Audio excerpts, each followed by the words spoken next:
CMD आयरेडा के। तो Pradeep sir नमस्कार, स्वागत है कार्यक्रम में। पहले तो बहुत बहुत शुभकामनाएं, शानदार लिस्टिंग कंपनी की तरफ से होते हुए दिखाई पड़ी है। और अब क्योंकि अच्छी लिस्टिंग हुई है तो इन्वेस्टर्स की जो होप है वो भी काफ़ी बढ़ जाती है। सो रिन्यूएबल स्पेस काफ़ी वैसे ही बजिंग है, तो आप कैसी ग्रोथ एक्सपेक्ट कर रहे हो? क्या मान के चले कि डबल डिजिट ग्रोथ हम एक्सपेक्ट कर सकते हैं लोन बुक में? बहुत बहुत धन्यवाद आपको बुलाने के लिए, और बहुत बहुत धन्यवाद जो आप बोले कि बहुत अच्छा लिस्टिंग रहेगा। ये लिस्टिंग रहने का भरोसा हमारा पहले भी था, और आप देखेंगे हमारा जो ग्रोथ 36 साल का है बहुत ही स्टीडी ग्रोथ है, और लास्ट 3 साल में देखेंगे एक्सपोनेंशियल ग्रोथ है, क्योंकि लास्ट 8-9 साल में कंट्री में रिन्यूएबल का जेट स्पीड में ग्रोथ हो रहा है। तो सिंस हम इस सेक्टर में जुड़े हुए हैं और लास्ट 36 साल से निरंतर काम कर रहे हैं, हमारा सबसे ज्यादा तजुर्बा है इसमें।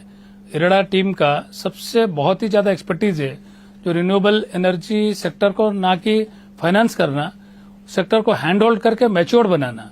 जो ट्रेडिशनल आरी आज बने हुए हैं विंड सोलर हाइड्रो, ये 25-30 साल पहले इमर्जिंग होते थे ये।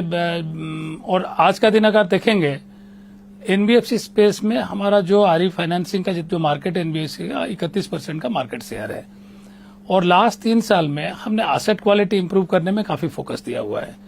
3 साल में हम लोग का एसेट क्वालिटी एडिशन हुआ है 24,000 करोड़ लगभग। 23 साल में हमने किए थे, 33 साल में 23,000 करोड़ का लोन बुक था। 3 साल में 24,000 करोड़ का एडिशन हुआ। मार्च में 47,000 करोड़ क्रॉस किया था, अभी सितंबर में 47,400 करोड़ का ऊपर है। तो ये 3 साल का अगर देखेंगे CAGR क्या लोन बुक एडिशन में 30% से ज्यादा है, सैंक्शन में 72% से ज्यादा है, डिसबर्समेंट से 56% से ज्यादा है, पैट देखेंगे 58% का ग्रोथ है। तो ये सब जो ग्रोथ, और उसका साथ साथ एनपीए देखेंगे तो सबसे बड़ा चीज है एनबीएफसी के लिए। 7.18 3 साल पहले था, वो घट के 1.65 हो चुका है सितंबर में। और ये सिर्फ परसेंटेज इसमें नहीं बढ़ा है कि हमने लोन बढ़ा दिए, इसीलिए जो हमारा 2,400 करोड़ का हुआ करता था एनपीए 3 साल पहले, वो मार्च 2023 में घट के 1,400 करोड़ में आ गया। 1,000 करोड़ का इसमें गिरावट आया, और वो 1,000 करोड़ जो गिरावट हम रिकवरी का थ्रू लाए हैं, और उसमें सिर्फ 21 करोड़ का राइट ऑफ है। और पूरा कंपनी का देखेंगे 36 साल का इतिहास में हमने 1,07,000 करोड़ का फाइनेंस किए थे, उसमें से टोटल हमारा क्यूमुलेटिव राइट ऑफ 203 करोड़ है, जो 0.2% से कम है। और ये बहुत ही अच्छा asset quality NPA management company माना जाता है। और इस सेक्टर में सिंस हम इतने साल से है, ऋण देने के लिए हमारा जो डेवलपर है वो हमें सर्वप्रथम प्रीफर करते हैं, क्योंकि हम खाली लोन तो नहीं देते, एक हैंड होल्डिंग अप्रोच करते हैं। 2 वे एक्सचेंज ऑफ इन्फॉर्मेशन हमारा होता रहता है। सेक्टर का चैलेंजेस को हम उनसे भी समझते हैं, हमारा चैलेंजेस को उनसे भी शेयर करते हैं। सो दोनों विन विन सिचुएशन में जाते हैं। जब भी बात करेंगे कंपैरिजन दूसरों से, कोई हमारा जैसा कल संस्था है ही नहीं ऐसा। थोड़ा बहुत नियर है, आगे चल के बराबर थोड़ा होंगे, क्योंकि फ्यूचर जो है रिन्यूएबल और न्यू सोर्सेस है। 90% एनर्जी हमारा इसी सोर्स से आएगा। सिंस बिजनेस इसी सोर्स से आएगा, सब लोग इसी में आएंगे।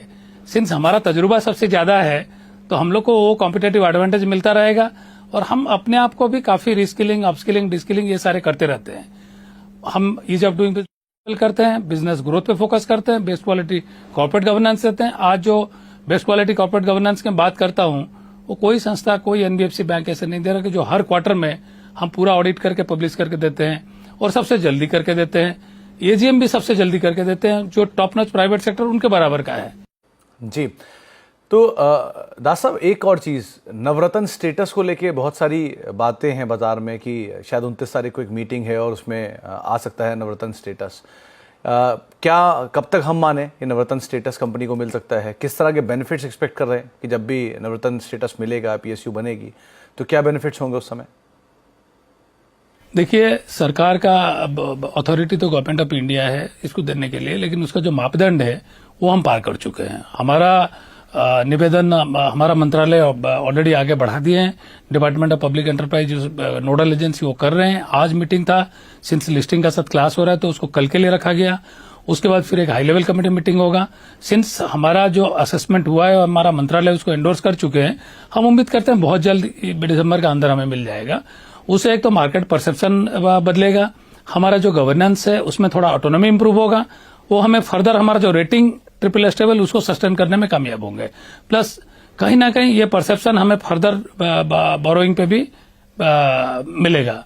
प्लस बोरोइंग कॉस्ट को फर्दर डाउन करने के लिए हमने और 2 स्ट्रैटेजी भी किए हुए हैं। भारत सरकार को निवेदन कर चुके हैं 54EC कैपिटल गेन बॉन्ड हमें अलाउ करने के लिए, जो REC, PFC और NHI को मिलता है। और गिफ्ट सिटी में हम एक ऑफिस खोलने जा रहे हैं, RBI का NOC का इंतजार कर रहे हैं, वो मिलते ही करेंगे। वो करने से हमें जो हम आज फॉरेन करेंसी का फंड लाके हम डोमेस्टिक में देते हैं, उसमें हमारा हेजिंग कॉस्ट काफी लग जाता है।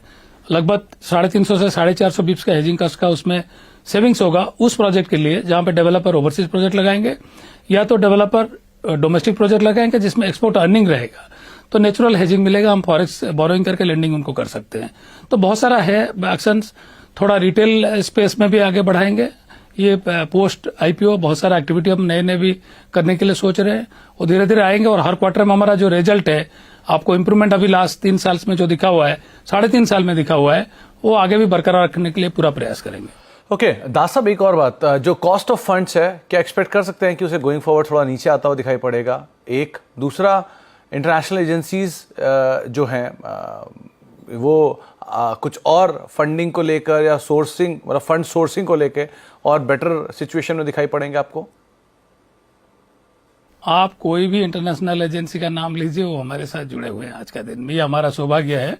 और 1990 से हम पहला जो किया था एशियन डेवलपमेंट बैंक के साथ 100 मिलियन, उसके बाद से किए हैं।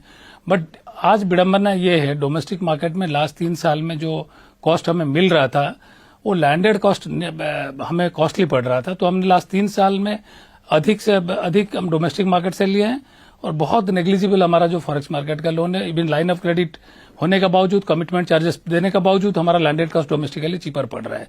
बट जैसे ये हम 100% प्योर प्ले की फाइनेंस कंपनी है, और लिस्टिंग के बाद हमारा गवर्नेंस का सही टेस्टिंग भी हो जाएगा। और हमें पूरा भरोसा है, ये जितने विश्व स्तर संस्था है वो ऑलरेडी हमारा थ्रू तो कर रहे थे, आगे और अग्रेसिवली हमारा थ्रू करेंगे। जी, शुक्रिया दास साहब, अपना समय हमें देने के लिए। आज एक बिजी दिन, लिस्टिंग के दिन, आप हमारे साथ जुड़े, बहुत बहुत शुक्रिया अपना समय हमें देने के लिए और हमसे बातचीत करने के लिए। और एक बार फिर से आपको बहुत बहुत शुभकामनाएं शानदार लिस्टिंग के लिए। बता दें कि मनी कंट्रोल पर दिए गए विचार एक्सपर्ट्स के अपने निजी विचार होते हैं। वेबसाइट या मैनेजमेंट इसके लिए उत्तरदायी नहीं है। यूजर्स को मनी कंट्रोल की सलाह है कि कोई भी निवेश निर्णय लेने से पहले सर्टिफाइड एक्सपर्ट की सलाह लें।